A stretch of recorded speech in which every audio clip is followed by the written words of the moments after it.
भगवान श्री कृष्ण की जन्माष्टमी हम लोग प्रतिवर्ष मनाते हैं, लेकिन क्या हमने भगवान श्री कृष्ण को माना, उनको जाना? जानते तो बहुत लोग हैं भगवान श्री कृष्ण को, लेकिन उनको मानते लोग बहुत कम हैं। मानने का मतलब ये है कि आप उन्हें सोचिए, एक बार गौर से सोचिए कि उनकी ज़िंदगी में कितनी परेशानियाँ आई।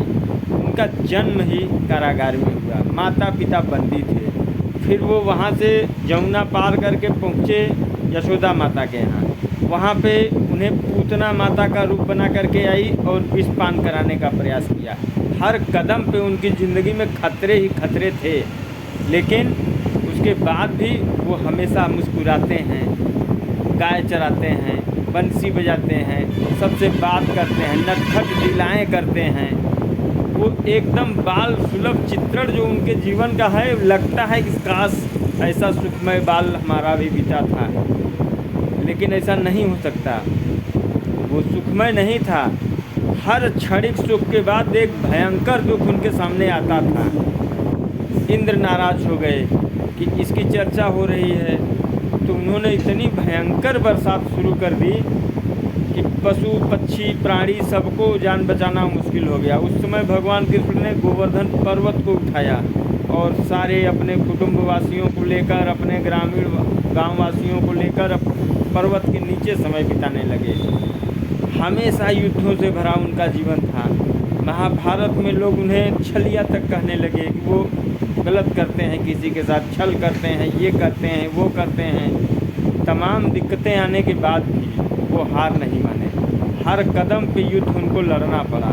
वो युद्धों से इतने त्रस्त हो चुके थे कि बाद में बीच समुद्र में जाके एक द्वारिका नगरी बसाई ताकि वहाँ आसानी से आक्रमण न किया जा सके। लेकिन नियत समय उनको भी जाना पड़ा जहाँ सब जाते हैं।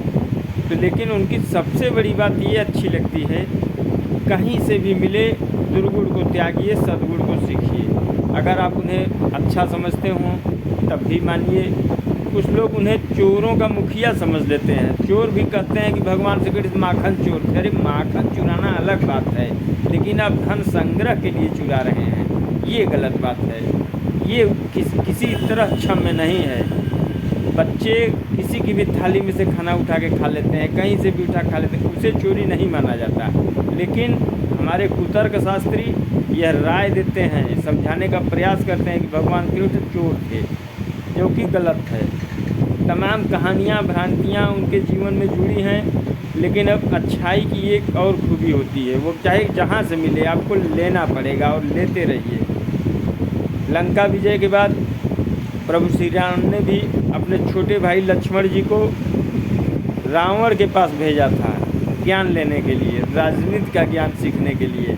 क्योंकि धरती पर अगर आपको रहना है तो कदम कदम पे संकटों का सामना होगा और आपको ही हल करना है, कोई आपकी मदद नहीं करेगा।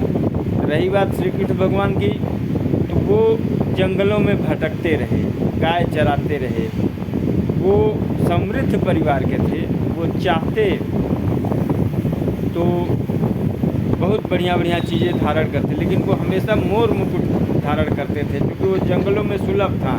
चरवाहे आराम से मोर पंख लगा के अपने आप को भगवान श्री कृष्ण का प्रतिरूप मान लेते हैं, और ऐसा होना भी चाहिए, क्योंकि जो सेवा करेगा वही भगवान का प्रतिरूप है। गलत काम करने वाला पैदा भले भगवान ने किया है, लेकिन उसमें राक्षसी प्रवृत्ति है, वो राक्षस ही माना जाएगा, न तो वो भगवान कभी बनेगा, न तो भगवान का प्रतिरूप माना जाएगा। साथियों, अपने आचरण व्यवहार विचार अच्छे रखिए और लोगों को अच्छी तरह से मदद करते रहिए, उनका भी भला होगा और आपका ये जो जीवन मिला है वो धन्य हो जाएगा। जय श्री कृष्ण।